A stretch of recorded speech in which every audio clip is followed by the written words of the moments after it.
Kai Sotto, ginulat ang NBA player ng South Sudan na si Wenyen Gabriel na kung saan sa isang play na sure dunk na sana ay bigla na lang lubundag si Kai Sotto at tinapal ang tira ni Wenyen Gabriel ng Los Angeles Lakers ng NBA. Giving this Gilas team some life with these block shots. You heard the crowd erupt on both of them. See if this can spark them. And it reminds me also sa isang play sa NBL Australia na kung saan ginulat ni Kai Sotto si Jochi nang akala ni Jochi na libre na siya pero nahabol pa siya ni Kai Sotto. His second personal foul. Stop, Green! At sa muling pagtatapat ni Kai Sotto at Jochi, ay muling magbabakbakan ang bigman ng Asia na si Jochi na isang former NBA player at si Kai Sotto na marami ang nagsasabing siya na ang susunod sa yapak ni Yao Ming bilang best big man ng Asia.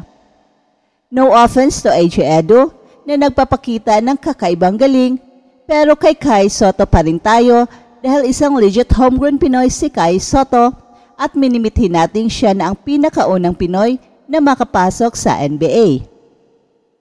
Pero sino nga ba ang yamado sa tapatang Kai Sotto at Jochi? So let's go to the numbers. Kai Sotto only averages 4.5 points, 3.5 rebounds, and 0.5 assists in 13 minutes of playing time. On the other hand, si Jochi naman ng China ay nag-average ng 20 minutes per game at mayroong 10 points, 3.8 rebounds, and 2.3 assists. Well, looking at the numbers, ay mukhang malayo si Kai Sotto kay Jochi dahil sa playing time pa lang ay milya-milya na ang difference, although against South Sudan ay 24 minutes ang nilaro ni Kai Sotto, scoring 8 points, at si Jochi naman against Angola ay naglaro lamang siya ng 11 minutes pero umiscore ng 10 points. Pero with the way Kai Sotto is playing against South Sudan, ay siguradong gugulatin ni Kai Sotto si Jochi sa kanilang match-up mamaya sa pagtatapos ng classification round. Balak ng Gilas na kukunin ang isang panalo upang kahit papaano ay meron tayong maipanalo sa FIBA World Cup dahil hindi maganda na ang host nation ay walang panalo. Maganda rin ito na pampalubag loob sa mga taong ayaw na kay Coach Chat Reyes at kung maipanalo ng Gilas ang game versus China ay baka ito pa ang magiging daan upang magpapatuloy pa rin si Coach Chat Reyes na siyang head coach ng national team hanggang kaya niya. Samantala, ang Latvia ay nagtala ng isa sa mga pinakamalalaking pagkabigla sa FIBA World Cup 2023 matapos talunin ang kasalukuyang kampiyon na Spain 74-69 sa isang makulay na laban sa Jakarta nitong Biyernes. Si Davis Bertans, ang bituin mula sa Oklahoma City Thunder, ay nagtala ng 16 points sa loob ng 29 minutes of action at pinangunahan ang masiglang pag-atake ng Latvia matapos maghabol mula sa 12 points na kalamangan sa third quarter. At ang makasaysayang tagumpay ay nagbukas ng malawak na oportunidad para sa Latvia sa Group L at ang kampiyon ng 2019 na Spain ay nanganganib sa elimination. Sa isang laro na nagresulta sa 14 na pagpapalit-palit ng lamang at 14 deadlock, ang 14 points run late in the third quarter ng La Roja ay tila nagpahiwatig na malapit nang magwakas ang Latvia. Pero sa tulong ng younger Bertans na nagbigay ng leadership sa 5 Latvian players na may double-digit scoring, nabigo ang huling pagtatangkang ibaligtad ng Spain ang kanilang kakaibang pagkabigo sa dulo ng round 2. Ngayon pareho ng may 3-1 na record ang Latvia at Spain. At harap sila sa desisyon ng laro laban sa Brazil at Canada upang malaman kung aling dalawang koponan sa Group L ang makakapasok sa quarterfinals. Nagwagi ang Latvia sa kanilang comeback 74-69 laban sa Spain. Patuloy ang kwento ng Cinderella para sa Latvia matapos nilang talunin ang Spain 74-69 sa kanilang unang laro sa second round group stage. Matapos mahulog sa 58-47 sa pagpasok sa huling yugto, ang 27-11 na lamang sa fourth quarter ay tumulong upang makumpleto ang 12 points na pagbabalik loob para sa Latvia at mapabuti ang kanilang record sa grupo na naging 3-1.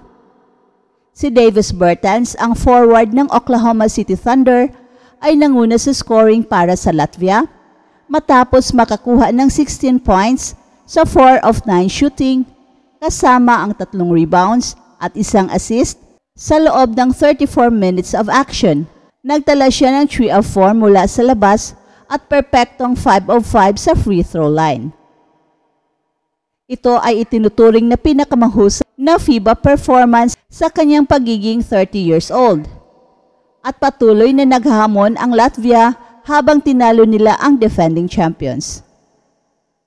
Sa kabilang banda para sa Spain, ang former Thunder players na sina Alex Abrines at Usman Garuba ay nakakuha ng 5 points itong si Alex Abrines sa kanyang 17 minutes of action at si Usman Garuba naman ay may 11 points at 4 rebounds sa kanyang 21 minutes of action. At sa Gilas naman, sinabi ni Coach Tim Cone na wala siyang gustong mag-take over sa Gilas coaching job. If chat goes, I go. Yan ang sabi ng Gilas deputy na si Coach Tim Cone. Si Tim Cone, ang assistant coach ng Gilas Pilipinas, ay nagsabi na wala siyang hangarin na maging head coach sa gitna ng lumalakas na panawagan para kay Chat Reyes na magbitiw sa kanyang posisyon. Sa katunayan, sinabi ni Tim Cone na siya rin ay magbibitiw kung magpasya si Chat Reyes na umalis sa kanyang pwesto. If Coach Chat goes, I go. Yan ang sabi ni Coach Tim Cone, ang coach ng Barangay Ginebra na may pinakamaraming titulo sa PBA, ay sinabi na suportado niya si Reyes at naniniwala siya pa rin ang pinakamahusay na tao para sa posisyon na yon. Some assistant coaches come into a team believing that they will get their chance to be the head coach someday, but that's not me. I'm here to serve at Coach Chat's pleasure. I'm only here to support him because I believe in him. Yan ang sabi ni Tim Cone. Sinabi ni Coach Tim Cone na ginawa ng mahusay ni Coach Chat Reyes ang World Cup sa kabila ng mga kalaban na kinailangang harapin ng koponan. I've been with this program for a year now, and I believe that he is still the best man for the job. I think the steps he has taken are correct, and we're never really been out of any game. You know, it's hard to win in the World Cup because you're going up to against great teams. At yan ang pahayag ni Coach Tim Cone. That's it for now, guys. Pero bago kami magtatapos, ay huwag kalimutan na huwag magpahuli sa mga pinakabago mga kwento at balita ng kasiyahan at tagumpay. Bahala na ang mga marites dyan. Basta kami ay handang maghatid ng tunay na inspirasyon sa mundo ng sports.